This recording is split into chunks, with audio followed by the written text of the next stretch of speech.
Alguém já parou para pensar como é que uma profissão inteira, com milhares de pessoas, decide o que é certo e o que é errado? Hoje, a gente vai mergulhar na história de como a psicologia no Brasil construiu a sua própria consciência ética. Pois é, essa é a grande questão, né? Porque não se trata de uma única pessoa decidindo. A gente está falando de milhares de profissionais tentando encontrar um terreno comum, sabe? Uma bússola moral que sirva para todo mundo. E essa jornada, olha, é surpreendente. Quem acha que código de ética é só um documento velho, empoeirado na estante, está muito enganado. Ele é, na verdade, um espelho vivo das transformações não só da profissão, mas da própria sociedade brasileira. Ok, então vamos lá. Antes de mais nada, vamos começar pelo básico do básico. Para que serve, afinal de contas, um código de ética? Dá para pensar nele como uma via de mão dupla, sabe? De um lado, ele é um mapa para o psicólogo, mostrando o caminho dos valores da profissão. E do outro, é uma promessa para a sociedade, uma garantia de que existe um padrão de qualidade e de responsabilidade naquele atendimento. Beleza? Agora, vamos fazer uma viagem no tempo. A gente vai voltar lá para a infância da psicologia como profissão regulamentada aqui no Brasil, para ver como é que essa história toda começou. Então, esse aqui é um mapa da nossa viagem. 4 códigos principais ao longo de umas 4 décadas. Cada um deles é como se fosse uma fotografia de um momento, mostrando a evolução no pensamento da categoria. E lá no comecinho de tudo, a inspiração não veio daqui, veio de fora. A psicologia no Brasil ainda era muito jovem. Então o pessoal olhou para modelos mais estabelecidos, como o de Nova York, para começar a traçar um caminho próprio. Essa citação é ótima porque captura perfeitamente o espírito da época. Havia uma busca por legitimidade, sabe? Uma tentativa de se espelhar na medicina para ganhar aquele mesmo prestígio, o mesmo reconhecimento social. E então, aconteceu uma explosão.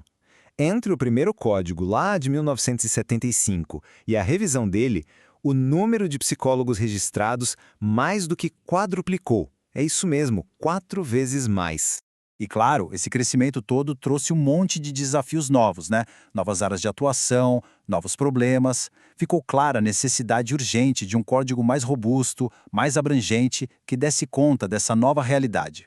E essa profissão, agora muito maior e mais diversa, não ia ficar imune aos ventos de mudança que sopravam forte no país. Então, vamos pular para a década de 80, um momento de transformação gigantesca, não só para a categoria, mas para o Brasil inteiro. Pensa só no cenário. Fim da ditadura militar. O país inteiro na rua clamando por democracia nas diretas já. A psicologia também sentiu a surgência. O desejo por mais participação e por um compromisso social mais forte começou a moldar diretamente a nova cara do código. E aí, pela primeira vez, o jeito de fazer o código mudou totalmente para refletir essa nova era. Foi um esforço real para ouvir a categoria de ponta a ponta. Teve consulta ampla, questionários, debates com estudantes e professores e até reuniões com filósofos e pessoal de outras áreas. E isso aqui foi uma virada de chave. O código deixou de ser só uma lista de regras de pode e não pode. Ele passou a ser uma reflexão sobre a própria postura do profissional, um convite para cultivar um modo de ser ético baseado lá no conceito de ethos de Aristóteles. Bom, e toda essa caminhada nos leva à versão mais recente e, sem dúvida, a mais ambiciosa de todas do ponto de vista filosófico, o código que a gente tem hoje. O processo para o código de 2005 foi ainda mais longe. Tudo começou com fóruns por todo o país, que geraram mais de 400 propostas. Essas ideias foram debatidas por um grupo de trabalho até chegar a um texto final, que aí sim foi aprovado por todo mundo.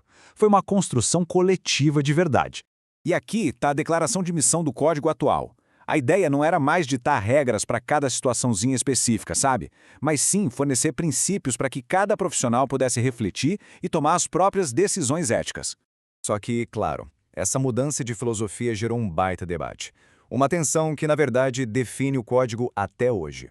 A mudança foi radical. A gente saiu de um modelo que basicamente dizia faça isso nesta situação, para um que pergunta, com base nestes princípios, qual é a ação mais ética. E aí está o primeiro lado da moeda. Os críticos argumentam que, ao ser tão geral, o código pode não dar o suporte necessário em dilemas muito específicos, sabe? Criando uma sensação de insegurança, de desamparo. Por outro lado, quem defende o código vê essa flexibilidade como sua maior força.